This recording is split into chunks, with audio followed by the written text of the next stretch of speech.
a good time with Big Snoop Dogg tonight. But check this out. I want you to take a real good look at this face right here. Because this ain't the last time you're going to see a bad guy like this. I will be back to Sweden anytime you motherfuckers want me to come back.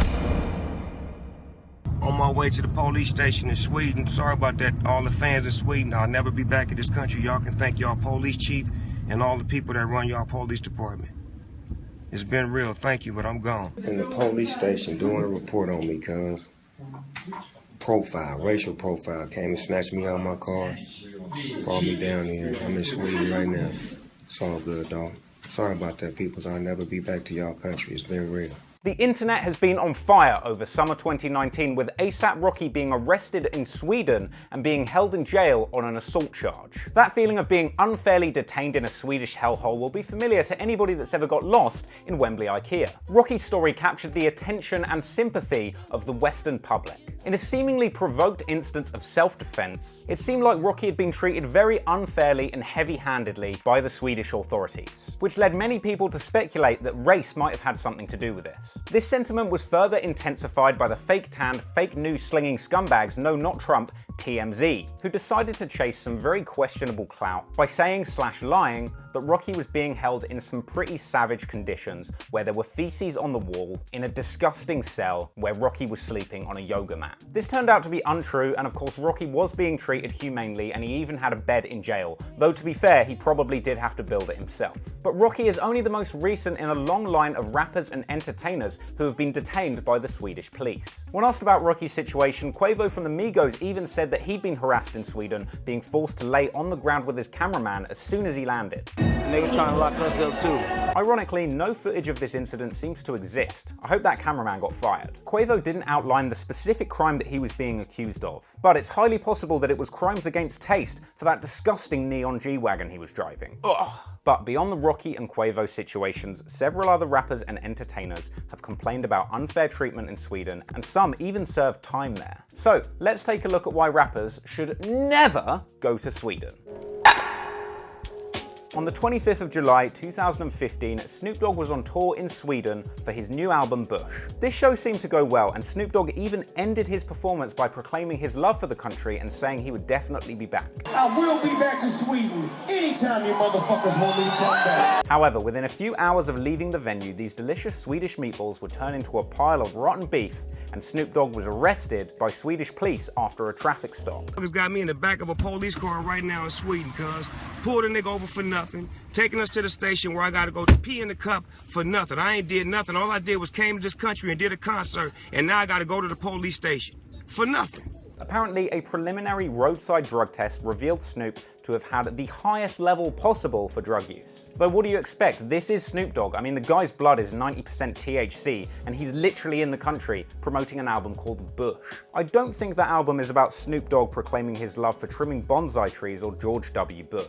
But it turns out that in Sweden, anybody the cops suspect of being high can be arrested, taken to the station, and administered a drug test. And to be fair, it doesn't take a master detective to hit the doubt button when it comes to wondering whether or not Snoop Dogg might be high. So the Swedish cops take Snoop Dogg down to the Swedish station to give him a Swedish urine test. Though to be fair, just leading him to a nearby tree where he could cock one leg up probably would have sufficed. But alas, unfortunately for the definitely not racist cops of Sweden, they had nothing on Snoop. I made it through. They took me down there, made me pee in the cup, didn't find shit, no case, no nothing. But, like Minister Farrakhan say, it's better to be searched and not found with nothing than not to be searched at all.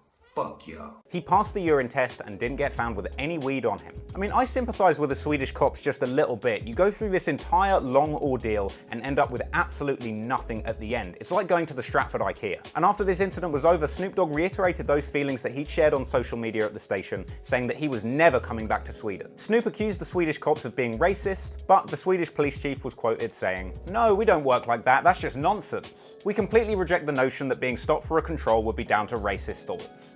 Who said you were having racist thoughts? You were the one that brought up your racist thoughts. But it wasn't just the police chief. In fact, several other voices in Swedish media came out around this time to try and downplay the race element of the story. In fact, one of the big voices on this at the time was Swedish media personality, one of the judges on the show Swedish Idol, and seemingly the picture that you get when you look up the word racist in Swedish, Alexander Bard. Bard came out and said that the behavior of the cops in Sweden wasn't racist, but that they just have a hard-on for celebrities, and he actually called the practice that the Swedish cops engage in as celebrity hunting. Celebrity hunting, now there's a Swedish reality show that I would watch. In fact, he actually went on to say that racial profiling is an American phenomenon, which is a pretty interesting claim coming from the judge of Swedish Idol. Just to add a little bit of extra context to this story, I decided to look up the last 14 years of winners on Swedish Idol where he is a judge. So, white, goth white, double white, tanning bed white, fat white, skinhead white, Hells Angels white, but apparently Sweden, not racist. Looks like the judge ruling over Rocky's case was as open-minded as the judges on Swedish Idol. But let's be fair to Alexander Bard and his celebrity hunting argument, and take a look at the best example of that, which is Justin Bieber. Bieber was also targeted in Sweden in 2013 when his tour bus, empty at the time, parked outside of his hotel, was searched after cops could smell weed coming from it, at which point they found actual weed and a taser on board. Shocking, eh? Because it's a taser, eh? Shocking, eh? Alright. I mean, if you can't get a selfie, a mugshot will do. But it turns out that even after the fact that actual weed and a taser were found on Justin Bieber's tour bus, no further action was taken. Doesn't really do wonders for the celebrity hunting argument, does it? I mean, when it comes to celebrity hunting, what bigger prey is there than Justin Bieber? But then again, setting aside race for a minute, you can kind of see why the Swedish police would have such a hard-on for Snoop Dogg. When you take a look at this vintage footage of him in 2008 whilst touring in Sweden, screaming, "Fuck the police." Fuck the police! And after hearing about Rocky's case, he still had some harsh words for Sweden. And funnily enough, Snoop actually managed to predict Trump's involvement after calling on Kanye and Kim to try and help Rocky get out of jail. Hey, Kim Kardashian, go get my nigga ASAP Rocky out of jail. You got the plug. You been getting all kind of niggas out of jail this year. Go get Rocky out of jail. Look out for us. The black community needs this. Kanye, tell your woman to go get him out. But even though Snoop Dogg is never going back to Sweden, it's not stopping him from getting that Swedish bag from afar. Because Snoop Dogg actually did invest money in a very successful Swedish finance startup called Klarna. So even though he's not going back to Sweden, you can bet he's getting that krona.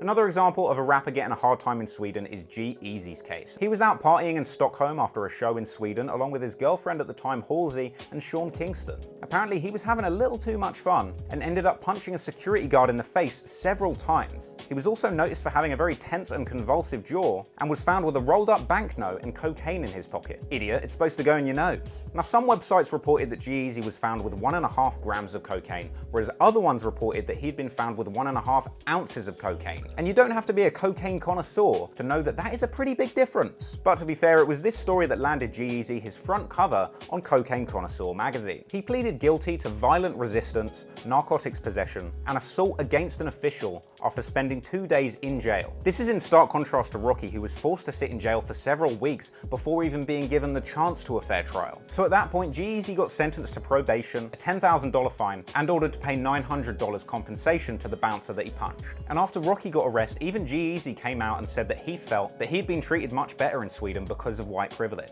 But it's highly possible that due to the celebrity hunting culture in Sweden, G-Eazy actually probably just got off lightly because no one knows who the fuck he is. And let's face it, we all know that punching a bouncer is wrong, but this is probably the most interesting thing G-Eazy's ever done.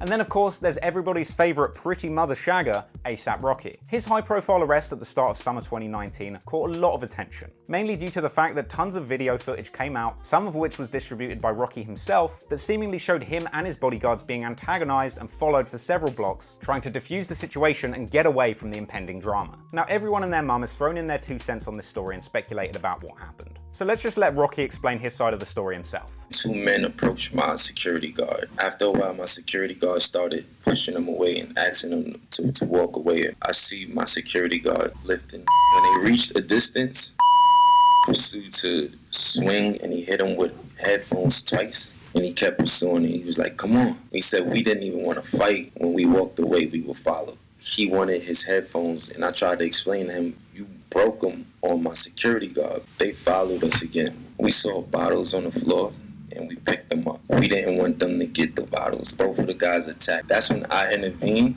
and I threw to the ground, and I stepped on his arm and I punched him. My friends came to help. I saw friend charging at me. He and I, we pushed, we shoved for a bit. Right after that, my security guard came and turned me around and walked me up the block. But then, in contrast to Rocky's side of the story, we all remember that a lot of footage came out around the time of Rocky and his crew delivering a beatdown that, to be fair, looked like it maybe went a little bit beyond self-defense. Now, I can't show you any of that footage because I recently had a video taken down due to having a fight in it, but for some reason, all of that footage is still available elsewhere on YouTube, so you can go look that up yourself. But anyway, when this story came out, I was pretty conflicted. On the one hand, Rocky seemed like he'd been fairly provoked and was defending himself, but on the other hand, the beatdown that Rocky and his crew dished out did seem pretty severe. A big part of the self-defense argument was, of course, the headphones. On Rocky's side of the story, these guys actually started the fight by hitting Rocky's bodyguard with their headphones. And this was captured on video. But according to prosecutors, Rocky's bodyguard was actually the one who started the fight by picking up one of the guys by their necks and pushing them away before the headphones were thrown. Now, apparently that neck grab and push combo was followed by a swing from the eventual victim, though this punch didn't actually land. And it also wasn't caught on camera. And as a result, the counterclaim by Rocky's bodyguard that he was first assaulted was rejected, and unusually Rocky's bodyguard was detained but then not actually charged with anything, unlike Rocky and his two friends. Hey, maybe it's because Rocky's bodyguard isn't a celebrity. Rocky's case wasn't helped by the fact that reports came out that they had used bottles to stab up the victims, and the evidence did seem to point that the guys were left with some pretty bad stab wounds, though Rocky denied this. Rocky obviously said that he didn't stab the guys with bottles, but he did pick up the bottles from the street before the fight kicked off to try and keep them away from the eventual victims. An explanation which does kind of come across a little bit far-fetched. And to be fair, you know, we do know Rocky likes a fight. And if you watch my recent video about the beef between Rocky and Space Ghost Perp's crew, members of the ASAP mob aren't strangers to using bottles in fights. If Rocky had any sense, he'd have said that he was just trying to recycle those shards of glass and the victim's arms just got in the way on his way to a recycling bin. The Swedes love recycling. But regardless of what your own position was on the story, different media outlets tried to spin the story in different ways. Some immediately came out and tried to play Rocky as the bad guy, fluffing up the victims' backgrounds as Afghani immigrants, trying to score sympathy points and play Rocky as the immigrant-hating American, running around slashing up innocent refugees with bottles. But on the flip side, other media outlets showed off their moral bankruptcy the opposite way, blowing out of perspective the idea that Rocky was being harassed by immigrants in a Swedish no-go zone, also bringing up the victims' past convictions for violent offences, and reminding people that the two men who were attacked were allegedly sexually harassing women on the street before, though no evidence seems to exist of this. These attempts to polarize the public weren't really helped by ASAP Trump's involvement, coming out and suggesting that relations with Sweden would be completely ruined by this incident, with the kind of attitude that makes me think the only thing coming ASAP is World War III. But even more unusual than Trump's involvement is the bizarre idea that he was spurred on by Kanye West and Kim Kardashian, who seem to have taken it upon themselves to become f***ing amateur lawyers all of a sudden. Again, seemingly spurred on by Snoop Dogg, who we saw earlier on. This is politics in 2019, people. I think Kim Kardashian should stick to legal cases she's more suited to be involved in. You know, like getting off obvious wife murderers. Anyway, this case and President Trump's involvement played out as a public spectacle for weeks. The media gobbled it up, and Trump continued to try and score points by appropriating hip-hop culture like a political trap-lol Ross, even dropping a pathetic pun after ASAP Rocky's release, which was so bad it could have been from a G-Eazy album. But finally, the day we were all waiting for came, and the verdict was announced. Ooh, conviction for Rocky. Well, Trump, time to put your money where your mouth is. Let's get those tanks ready and get invading Sweden, baby, yeah! But regardless of the outcome of that case, the damage is done to Sweden's reputation. Many rappers came out during the course of this story and said that they were boycotting Sweden and never visiting the country again. So if you're a Swede and you love hip-hop music, you're shit out of luck. You're just gonna have to make do with back-to-back Young Lean concerts. To be honest, if I learned one thing from following the ASAP Rocky case, it's not necessarily that Swedish cops are a bunch of racist or celebrity haters. And while there may be some truth to that, it's really the likes of everybody that crawled out the woodwork just like Donald Trump to try and jump on the bandwagon and get clout off the back of Rocky's arrest. But since the announcement of the verdict in the ASAP Rocky case, it was actually IKEA that decided to take the clout chasing to a whole new level by announcing their ASAP Rocky Detainment Center collection.